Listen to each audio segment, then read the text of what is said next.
Good evening and welcome to the Casual Chef's Kitchen. Enjoy this presentation. On tonight's menu, chicken and mushroom pasta in decadent cream sauce. The morning mise en place, just after prep. The evening mise en place in order of appearance. Melting some butter in the brazier. I add the chicken and saute to brown. The hot jacuzzi is boiling.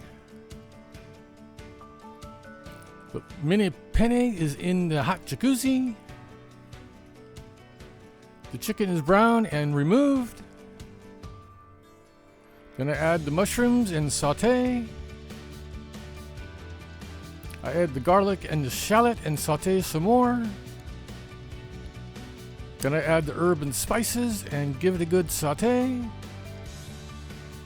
Then I reintroduce the chicken and give it a good stir. I add the cream and give it a stir again. Then I add the cheese and fold it in. The pasta is ready.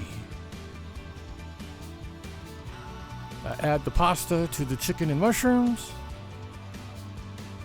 And here's the dish in the pan. And here's the final presentation. Thank you for joining me here at the Casual Chef's Kitchen. I hope you enjoy this presentation. Have fun cooking.